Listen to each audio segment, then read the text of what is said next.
Back then, when I was young, I never really was a huge fan of the horror genre. I mean, obviously, because I was young, so being into horror is something that wouldn't sit right with me. Horror movies, games, and many more would kinda terrify me when I was young. However, it wasn't until I was a teenager when I started to dabble into the horror genre more thoroughly. I watched a few scary movies like the Scream films, the Rob Zombie Halloween remakes, I don't know why, and a little bit of the Friday the 13th and Nightmare on Elm Street films. I also took a step into horror games as well. I was fairly interested in the Silent Hill games and also wanted to try out other horror classics like Alone in the Dark, Clock Tower, and Fatal Frame. And funny enough, the first horror game I actually played through and through were the Manhunt games for PS2. Now, I wasn't supposed to play those games or watch those movies, but I was also a rebellious, edgy teen at the time, and we all had those moments where we said the rules and just did what we wanted to do. I was stupid, but today we're about to dive right into a video game franchise that even back when I was kind of a young lad, I still remembered and enjoyed playing. This game would eventually introduce me to the world of survival horror and would become one of the most successful video game franchises of all time. Ladies and gentlemen, join me as we enter deep within the Raccoon Forest and open the doors to an abandoned mansion where zombies and monsters start crawling into the night. This is Resident Evil.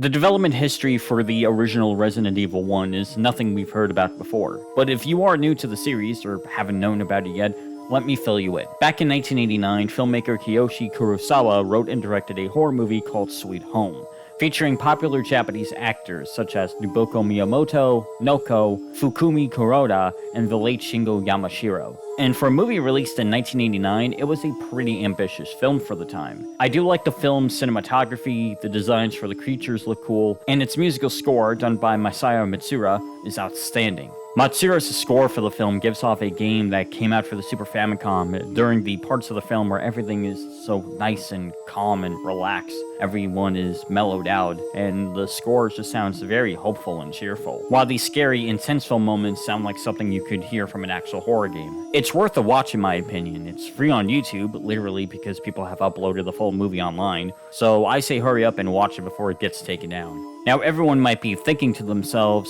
what the hell does this have to do with Resident Evil? Well, there was also a video game adaptation for the film that came out that same year for the Nintendo Famicom, or NES in America. I did not play it though due to time constraints on my end, so I can't give out my own thoughts on the game, but from what I've heard, it isn't that good. Initially, Capcom was considering remaking the original Sweet Home game, with Shinji Mikami, a Capcom employee, being the director, while Tokuro Fujiwara would be the producer. However, Capcom no longer had the rights to the Sweet Home license, so instead they decided to create a brand new IP and universe. This would eventually lead to the creation of Resident Evil. The game was originally developed for the Super Nintendo in 1983 before jumping to the PlayStation 1 a year later in 1994. Another Capcom employee, Koji Oda, was originally working on the SNES version of Resident Evil, openly admitting that the game was going to take place in a more hellish-like setting before being changed to something more realistic, which would be the iconic mansion that we all know and love. It was also going to be a first-person game as well, before being changed to a more third-person point of view. The first-person idea, though, would be used in a future Resident Evil game called the Resident Evil Survivor, but we'll probably talk about that game another day. The game was called Biohazard in Japan and Europe, but wasn't called that over here in America due to copyright. More specifically, the word was being used by everyone else. The 1992 Sega Genesis game called Biohazard Battle, and a Brooklyn rap metal band literally called Biohazard. So the name had to be changed to Resident Evil. The cover art for the game was also illustrated by Bill Sienkiewicz, who was famous for illustrating Marvel Comics properties like New Mutants and Moon Knight, alongside illustrating popular albums for rap artists such as EPDM, RZA, and Kid Cudi. So, technically speaking, does that mean that Kid Cudi is canonical to the Resident Evil universe? Resident Evil 1 was released on March 22nd, 1996 in Japan, followed by an American release a couple of weeks later, more specifically, April 1st, 1996. The worst kind of April Fool's prank ever, being trapped in a mansion with zombies and monsters. The PAL regions didn't get their hands on the game until August of 1986. And from there, Resident Evil took off. It received critical acclaim, sold fairly well, and had numerous re-releases. There were 3 versions for the PS1, the original, the Director's Cut version, which came out in 1997, and the DualShock version in 1998. There's also the Sega Saturn, PC, and even a Game Boy Color version of the game was planned and almost released before it got cancelled. We did get a handheld version of the game though, with Resident Evil Deadly Silence for the Nintendo DS in 2006 to coexist with the 10th anniversary of the game. And then there's also the remake that came out for the Nintendo GameCube in 2002, which I know some people might think I'm going to discuss it in this video to do a side-by-side comparison, but honestly, the Resident Evil remake has so much new stuff in it, I'll drag this video out even longer than it is. So for now, we're only going to be settling with the Director's Cut version for the PS1. Now that we got that introduction out of the way, let's take a look at Resident Evil 1. In July of 1998, a series of bizarre murder cases occurred outside of the Midwestern town called Raccoon City. If you're wondering about the city itself and how they're handling this situation, well, we won't find out until the next game. The Raccoon City Police Department sent out an elite special forces unit called the Special Tactics and Rescue Service, or STARS for short, to investigate. They first sent out the Bravo team in search, but once communications for them have been lost, the Alpha team is sent over to investigate. The team in question includes Jill Valentine, Chris Redfield, Barry Burden, Albert Wesker, and Joseph Frost. Once they land, they start searching the outside area before Joseph gets sidetracked and wants to play with some adorable dogs.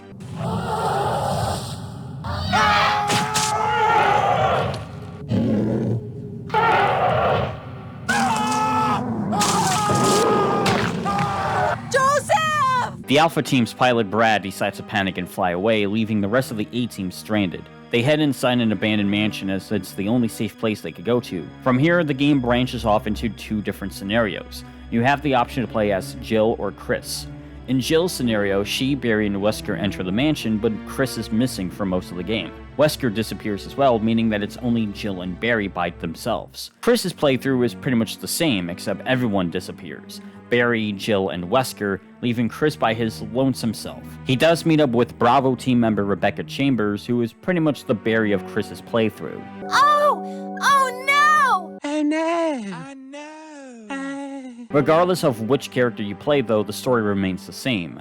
Chris and or Jill explore the mansion, fend off against zombies and creatures, find the missing members of the Bravo team dead or on the brink of death, and discover the truth about a pharmaceutical company called Umbrella who has curated illegal experiments. All of the creatures you are seeing are the final results, and all of the humans and animals in the mansion have been exposed to a highly contagious virus called the T-virus. The T-virus is also notorious for making these enemies tougher to kill due to the cause of cellular necrosis. The T-virus will play a much more important role as we go along with this retrospective, but for now, we must press on. We discover an underground facility run by Umbrella that contains all of their tested experiments. We also discover that Wesker was a double agent working for Umbrella. He shows us their latest experiment, which is called the Tyrant, a superhuman monster that is set to take out all STARS members.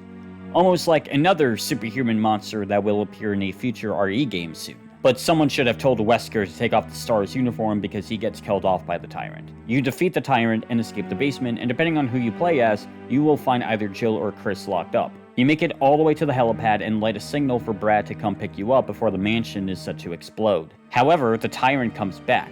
He's tougher and faster too, but a few magnum rounds and a rocket launcher is enough to blow this monster sky high. Once the Tyrant is defeated, everyone evacuates from the helipad, the mansion explodes, and the game ends. Jill is laying on Chris's shoulder, Barry is checking his gun, and Rebecca is napping as well, leaving Chris to smile as all 4 of them fly away. Okay, I say all 4 of them, but in reality, Rebecca doesn't show up in Jill's story, and Barry just vanishes in Chris's story like a ghost. But canonically speaking, all 4 of them would appear again in later RE games, so it's fitting for them to be lumped together. Resident Evil 1's story is very minimalistic. A group of mercenaries entering a mansion and trying to find out clues on what exactly is going on inside it. Most of the lore, however, comes from diaries and notes found within the mansion, former scientists writing down their experiences with the test experiments, or someone named Dr. John Clemens leaving a letter to his romantic partner named Ada.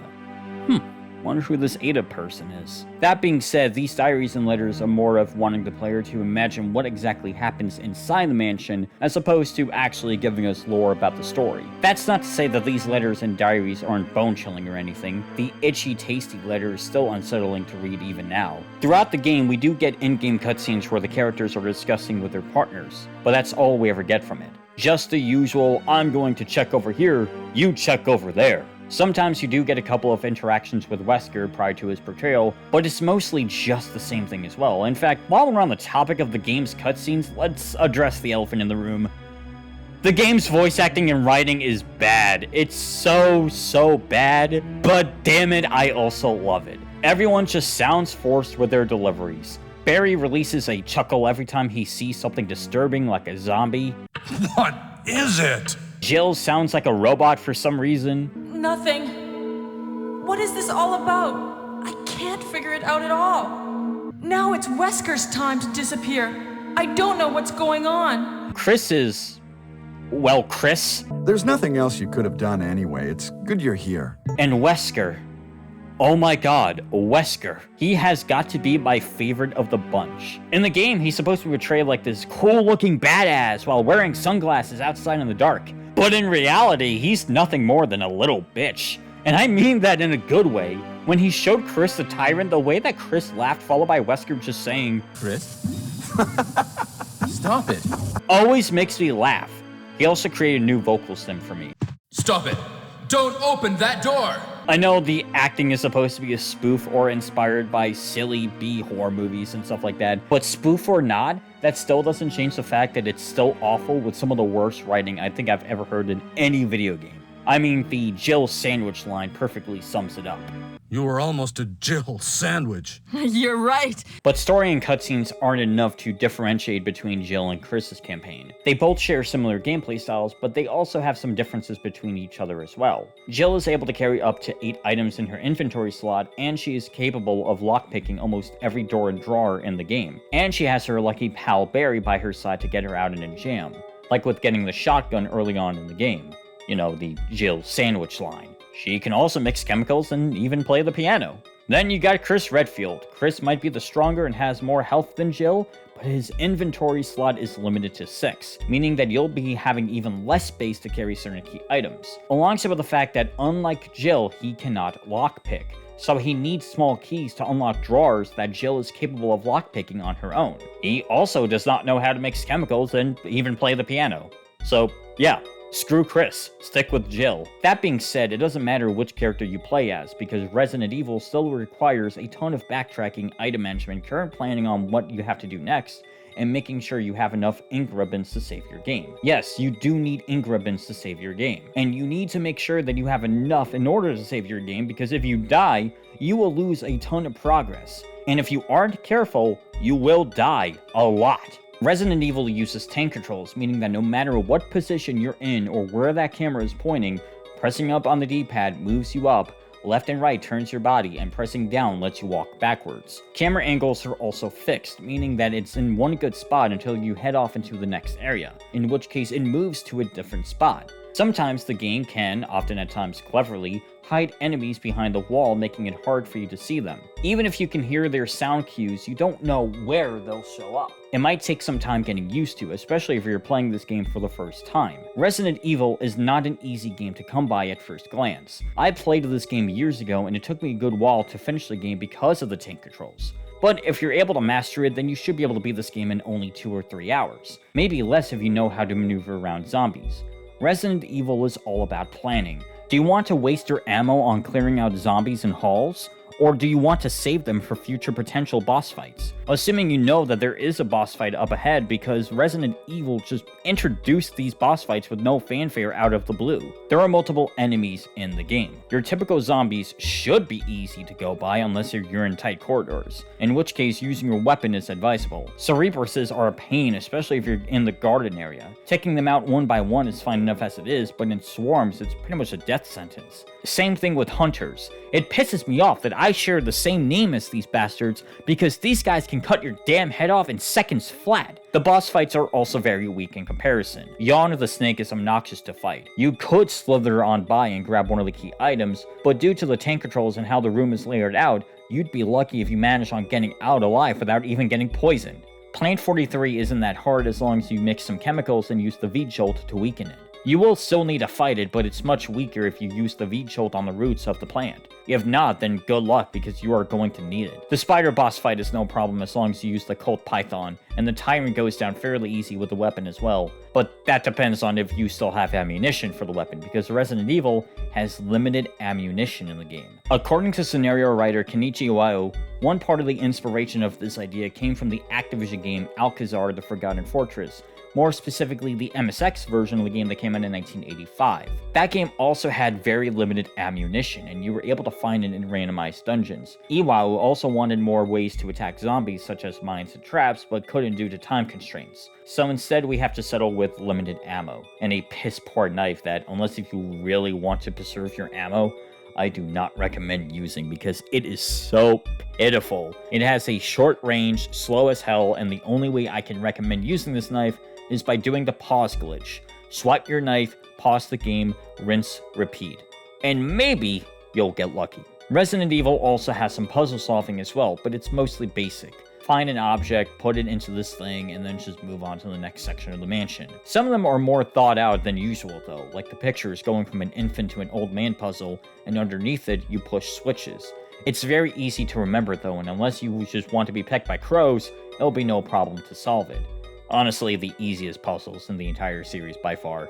If I can at least end this with one positive note though, the music in this game is great. It's not Resident Evil 2, but I could make the argument and say that the OST for this game is heavily underrated. The OST was composed by Makoto Tomozawa, Koichi Hiroki, and Masumi Ueda, and all three did a fantastic job on the soundtrack. Assuming you're playing the original and director's cut version of the game. The intensity of when you're fighting against bosses, the tunes that play when Cerebruses jump out the window, and the safe room theme. Honestly, it ties with RE2 as my favorite safe room theme in the franchise bar none. After dealing with the stress and fears of the creatures attacking you, hearing this theme sounds calmly, almost like everything is going to be okay. It's excellent. That is, assuming you aren't playing the DualShock edition of the game. The DualShock edition was created by Mamoru Samuragochi, but in actual reality, it was composed by Takashi Nagaki. There's been a lot of back and forth between those two names, especially with Samuragochi specifically, with him claiming that he was a deaf composer and how he was the ghostwriter for Takashi, especially towards the DualShock version. But regardless, we all know the outcome of this OST. It's bad. Many people always point towards the basement song, which sounds like a bunch of clowns coming out of a clown car, but honestly, there's much worse songs on here that I am not a big fan of. Like the boss fight with Yawn, the guardhouse basement theme, that's right, there is more than one bad basement theme in this version, and more songs that it will take me all day to list. Not all of it is bad, but I would strongly recommend listening to the original soundtrack instead. There's much more that can be addressed with the OG Resident Evil. It's a game that at times feels kind of hard to go back to nowadays because of how clunky the game is. The confusing layout of the mansion and the annoying boss fight encounters definitely don't help either. Despite this though, I still had some enjoyment with this game. True, it might have aged poorly in some aspects, but I still feel something magical whenever I play this game. Almost like a guilty pleasure, if you will. Maybe I'm like that whenever I play a PS1 game, you know? But it still feels pretty nostalgic replaying this game again. Despite this though, it still has a legacy to maintain. It paved the way for survival horror and influenced a ton of other survival horror games as well. It's not a bad game at all, however it's also really rough to go back to nowadays. And with later Resident Evil games to follow this one, especially the remake, I don't see a reason to go back to this one unless you're just really nostalgic. Speaking of more RE games, the next game we're going to be talking about will not only change the RE series forever, but also change the whole entire survival horror genre. The next time we meet, we'll be entering the streets of Raccoon City and control 2 new playable characters, and a whole entire outbreak has occurred. Next time, we'll be taking a look at Resident Evil 2. That said, thank you for entering the world of survival horror with me, and I will see you guys later.